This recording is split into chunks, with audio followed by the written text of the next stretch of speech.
कार्नोसाइकिल, ये क्या होता है एंड ये इसको किसने दिया था? जो कार्नोसाइकिल है उसको फ्रेंच साइंटिस्ट ने दिया था। इसके अकॉर्डिंग क्या होता है कि इसमें एक पिस्टन लेते हैं। पिस्टन जो कैसा होता है, सिलेंड्रिकल होता है। उसमें 1 मोल आइडियल गैस भर दी जाती है और उसमें डिफरेंट 4 ऑपरेशन या प्रोसेसेस किए जाते हैं। उसके बाद 4 डिफरेंट ऑपरेशन के बाद जो गैस होती है वापस अपनी आइडियल स्टेट में आ जाती है। इसमें इतने 4 डिफरेंट प्रोसेस यूज किए जाते हैं और इसमें क्या होता है, जो हीट को वर्क में चेंज करने के लिए या फिर इसके एस्टिमेशन करने के लिए कार्नोट साइकिल का यूज किया जाता है। तो ये है कार्नोट साइकिल। अब देखते हैं इसकी डेफिनेशन। यहाँ पे आप देख रहे होंगे ये डिफरेंट 4 ABCD, तो यहाँ से स्टार्ट होते हैं एंड यहाँ पे फिनिश होते हैं और यहाँ पे आपको आइडियल गैस वापस मिल जाती है। तो नेक्स्ट देखते हैं इसकी। तो देखते हैं कार्नोट साइकिल, ये फ्रेंच साइंटिस्ट कार्नोट ने दी थी।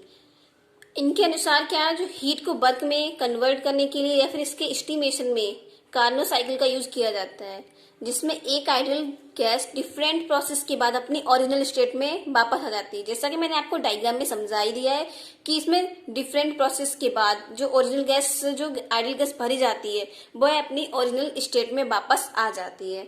माना किसी आइडियल गैस का 1 मोल फ्रैक्शनल लेस पिस्टन वाले सिलेंड्रिकल में भरी जाती है। माना कि जो किसी आइडियल गैस का 1 मोल किसी पिस्टन में भरी जाती है, जो पिस्टन कैसा है, सिलेंड्रिकल है। इस गैस पर 4 डिफरेंट ऑपरेशन अप्लाई किए जाते हैं। जो ये गैस भरी जाती है जिस पिस्टन में, उस पर 4 ऑपरेशंस अप्लाई किए जाते हैं, जिससे यह गैस अपनी ओरिजिनल स्टेट में वापस आ जाती है। इन स्टेप्स को करने के बाद, 4 डिफरेंट स्टेप को करने के बाद जो गैस है वो अपनी वापस ओरिजिनल स्टेट में आ जाती है। इतना प्रोसेस हमें करना है इस कार्नोट साइकिल में। तो देखते हैं। तो देखिए ये डायग्राम में मैं आपको पहले समझा चुकी हूँ। ऊपर की तरफ यहाँ पे प्रेशर है एंड इस साइड ये क्या है, वॉल्यूम है। और ये एक पिस्टन है। यहाँ पे 4 डिफरेंट ऑपरेशन लगाए गए हैं, ABCD। तो यहाँ पे जो जब A है पोजीशन, तो वहां पे इसका प्रेशर कितना है, V1 एंड P1 है। B पर प्रेशर और वॉल्यूम कितना है, B2 P2। C पर B3 एंड P3 और D पर B4 एंड P4। जब यहाँ से जो हीट है, तो हीट कितनी होती है यहाँ पे, Q2, और टेम्परेचर कितना होता है, T2। एंड जो C से D की तरफ जाता है तो कितना होता है heat, Q1 and temperature T1। तो देखते हैं इसके 4 स्टेप्स। इसकी स्टेप 1 क्या है, आइसोथर्मल रिवर्सिबल एक्सपेंशन। जो फर्स्ट स्टेप क्या है, आइसोथर्मल रिवर्सिबल एक्सपेंशन। इसमें क्या होता है, T2 टेम्परेचर पर गैस को एक्सपेंड किया जाता है, गैस को आगे भेजा जाता है T2 टेम्परेचर पर, जिससे गैस का वॉल्यूम V1 से V2 हो जाता है। यह प्रोसेस कर्व AB द्वारा शो किया गया है। जो यहाँ पे, जैसा कि ये डायग्राम में देखें आप, यहाँ पे ये जो कर्व AB है, यहाँ पे क्या होता है, T2 टेम्परेचर पर जो गैस को होता है वो आगे भेजी जाती है B की तरफ। तो यहाँ पे जो उसका B1 कितना था A पर, B1 and P1 T2 temperature पर जब भेजी जाती है गैस आगे, तो इसका जो वॉल्यूम होता है वो कितना हो जाता है, यहाँ पे B1 से B2 में चेंज हो जाता है और प्रेशर P1 से P2। और यहाँ पे हीट कितनी होती है, Q2 हीट होती है। तो यही क्या है, आइसोथर्मल रिवर्सिबल एक्सप्रेशन, ये AB कर्व की तरह शो किया गया है। तो आप समझ चुके होंगे। तो यहाँ पे आपने देखा कि AB कर्व की तरह शो किया जाता है for the isothermal process. Isothermal process के लिए आपको पता होना चाहिए डेल E होती है वो क्या होती है, 0 के इक्वल होती है। चूंकि डेल E को डेल U भी लिख सकते हैं। क्या होता है, जो डेल E होती है उसको डेल U भी लिख सकते हैं। तो from first law of thermodynamics, इसमें क्या होता है, जो फर्स्ट लॉ ऑफ थर्मोडायनेमिक्स क्या होता है, Q is equal del U plus W। तो यहाँ पे चूंकि आपने पर देखा है कि डेल E या फिर डेल U इज इक्वल क्या है, 0 है, तो Q इज इक्वल 0 रखेंगे प्लस W। तो यहाँ से Q इज इक्वल आपको क्या मिल जाएगा, W मिल जाएगा। देखिए यहाँ पे Q इज इक्वल W मिल जाएगा आपको। चूंकि यहाँ पे जो हीट कितनी थी, Q2 थी, तो Q2 इज इक्वल कितना, वर्क कौन सा निकाल रहे हैं, फर्स्ट स्टेप है तो पहला ही वर्क निकलेगा। तो W इज इक्वल क्या लेंगे, W1। और हीट कितनी है यहाँ पे, Q2 है, तो Q2 इज इक्वल W1। चूंकि जो वर्क होता है वो किसके बराबर होता है, RT2 log V2 upon V1 चूंकि B1 से B2 वॉल्यूम चेंज हो रहा है तो log B2 अपॉन V1। तो यहाँ पे आपने समझ लिया होगा Q2 इज इक्वल, क्यों लिया है Q2, क्योंकि Q2 हीट है, W1 फर्स्ट वर्क निकाल रहे हैं, 1 is equal RT2 in B2 minus B1।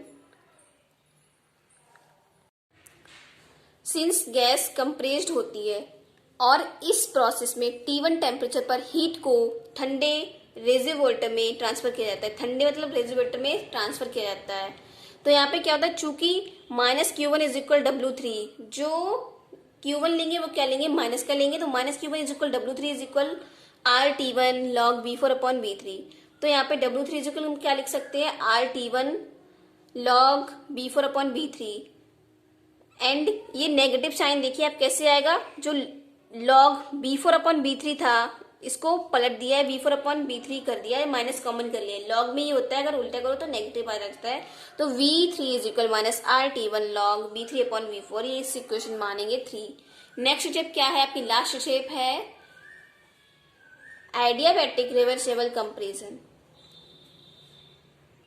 इसमें देखते हैं फॉर आइडियाबैटिक प्रोसेस। आइडियाबैटिक प्रोसेस के लिए आपको पता है जो हीट होती है वो क्या होती है, जीरो होती है। तो from first law of thermodynamics Q is equal delta E plus W, तो zero is equal delta E plus W. Zero कैसे आया है आपको पता होगा, Q की वैल्यू रख दी है जीरो, तो डेल्टा ई प्लस डब्ल्यू। तो यहाँ पे W4 इज इक्वल क्या आ जाएगा, माइनस डेल्टा ई, क्योंकि चौथी स्टेप है तो W4 आएगा यहाँ पे, फोर्थ वर्क। तो W4 इज इक्वल क्या आ जाएगा, माइनस डेल्टा ई।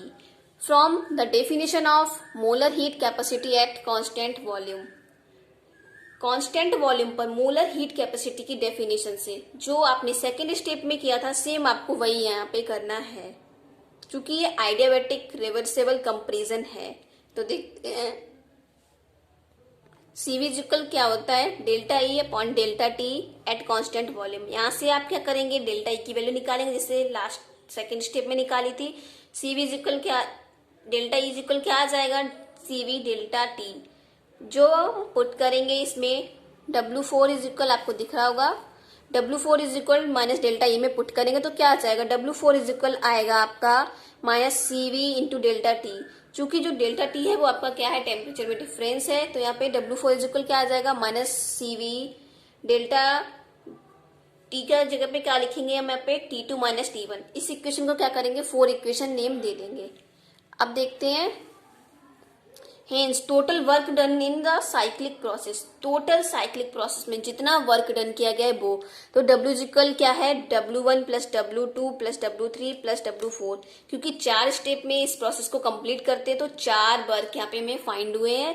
अब क्या करेंगे, जो W1 W2 W3 की वैल्यू फाइंड की है वो यहाँ पे पुट करेंगे एंड यहाँ से हमें फाइनल W प्राप्त होगा।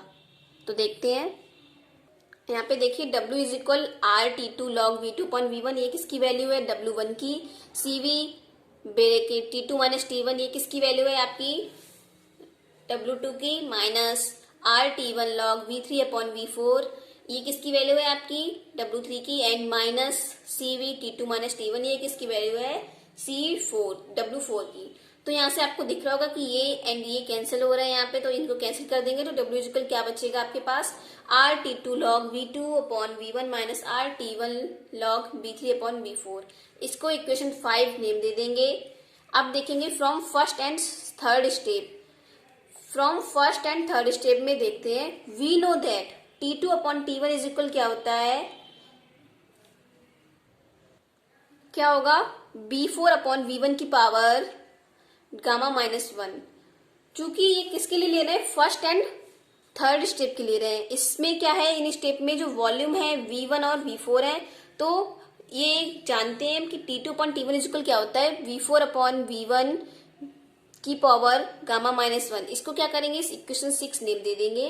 नेक्स्ट देखेंगे from second and fourth step के लिए, इन स्टेप में जो वॉल्यूम था V2 और V3 था, तो T2 अपॉन T1 इक्वल क्या होगा, B3 अपॉन B2 की पावर गामा माइनस 1। इसको इक्वेशन 7 नेम दे देंगे। अब क्या करेंगे, जो फ्रॉम इक्वेशन 6 एंड 7, जो इक्वेशन 6 एंड 7 यहाँ पे हमने कंसिडर की है, मानी है, इनको इक्वल रखेंगे। तो इक्वल रखने पे आप देखेंगे जो गामा है ये गामा माइनस 1 कैंसिल हो जाएगा, तो क्या बचेगा आपके पास, V4 upon V1 is equal V3 upon V2। क्या बचा है, V4/V1 इज इक्वल V3/V2। यहाँ पे क्या किया है, जो B2 है वो यहाँ पे पहुंचा दिया और V4 को यहाँ पे लेकर आए, तो क्या आ गया है B2/V1 इज इक्वल B3/V4। चूंकि यहाँ से हमें क्या फाइंड करना था, B3/V4 की वैल्यू फाइंड करनी थी, इसके लिए इतना प्रोसेस यहाँ पे किया गया है। तो देखिए आप यहाँ से आपको क्या फाइंड मिल गया है, आपको मिल गया है B3/V4 की वैल्यू क्या मिली है, B2/V1। Putting this value in equation 5, जो इक्वेशन 5 मानी थी उसमें वैल्यू पुट करेंगे किसकी, B3/V4 की। इक्वेशन 5 क्या थी, देखिए आप, ये है आपकी इक्वेशन 5। यहाँ पे क्या करेंगे, B3/V4 है, इसमें वैल्यू पुट करेंगे, क्या रखेंगे B3/V4 की जगह पे B2/V1। तो देखते हैं यहाँ पे W is equal RT2 log B2/V1 minus RT1 log V2/V1। V3/V4 की वैल्यू क्या रख दी है, V2/V1। तो यहाँ से आपको दिख रहा होगा R